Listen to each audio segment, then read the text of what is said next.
السلام علیکم۔ حضرت سلمان فارسی نبی صلی اللہ علیہ وسلم کے بہت چہیتے اصحاب میں سے ہیں۔ آپ کا تعلق ایران سے تھا اور آپ کا تعلق آتش پرست گھرانے سے تھا۔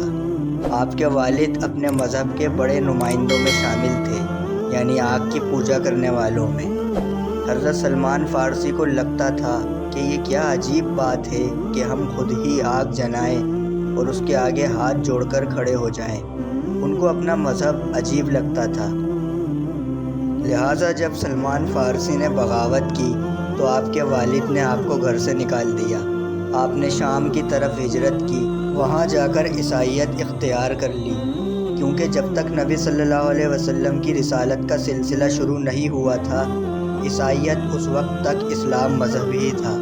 جو عیسائی ایک اللہ کو مانتے اور عیسیٰ علیہ السلام کو اللہ کا نبی مانتے تھے، وہ مسلمان ہی تھے۔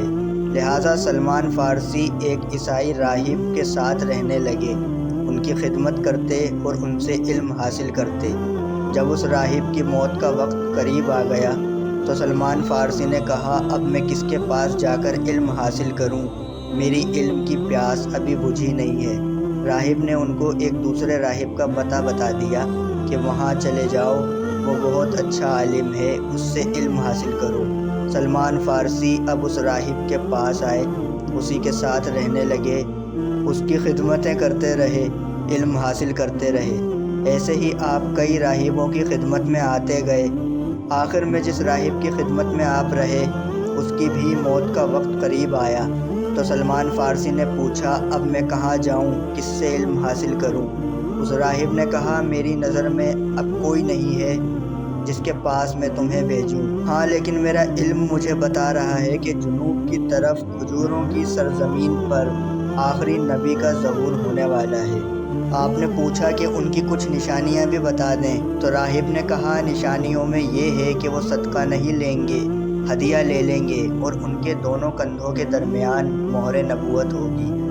ایک دن مدینے کی طرف ایک قافلہ جا رہا تھا، آپ اس قافلے میں شامل ہو گئے، لیکن قافلے میں ڈاکو آ گئے، مال وغیرہ لوٹا، اسی میں سلمان فارسی کو پکڑ لیا اور غلام بنا کر بیچ دیا۔ لیکن اللہ کا کرم یہ ہوا کہ خریدا آپ کو مدینے کے ایک یہودی نے۔ اس یہودی کے کھجوروں کے باغات تھے، آپ اسی میں کام کرنے لگے۔ ایک دن پتہ چلا کہ نبی صلی اللہ علیہ وسلم آئے ہیں، تو کچھ کھجوریں لیں، لے کر نبی کی خدمت میں حاضر ہوئے اور کہا کہ یہ میری طرف سے صدقہ ہے، تو نبی صلی اللہ علیہ وسلم نے لینے سے انکار کر دیا۔ اگلی بار پھر کھجوریں لیں، نبی کی خدمت میں پہنچے، فرمایا آپ کے لیے ہدیہ ہے۔ نبی نے کھجوریں لے لیں، آپ نے بھی کھائیں اور اصحاب نے بھی کھائیں۔ راہب نے تیسری نشانی جو بتائی تھی وہ مہر نبوت تھی۔ نبی صلی اللہ علیہ وسلم چادر میں ہوا کرتے تھے، سلمان فارسی بولنے کی ہمت نہیں کر پا رہے تھے۔ ایک دن نبی صلی اللہ علیہ وسلم کھجوروں کے باغ میں آئے، سلمان فارسی آپ کو دیکھ رہے تھے، سوچتے تھے کہ کوئی تیز ہوا کا جھونکا آئے جس سے آپ کی چادر ہٹ جائے۔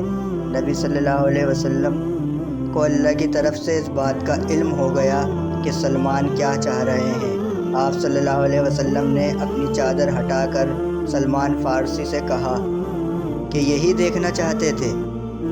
جب آپ نے مہر نبوت دیکھ لی تو آپ کی خوشی کا کوئی ٹھکانہ نہ رہا۔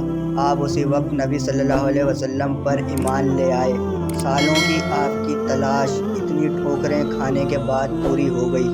حدیثوں میں آتا ہے کہ اصحاب میں سب سے لمبی عمر سلمان فارسی نے پائی تھی۔ انشاءاللہ پھر حاضر ہوں گے ایک اور نئے واقعے کے ساتھ۔ اللہ حافظ۔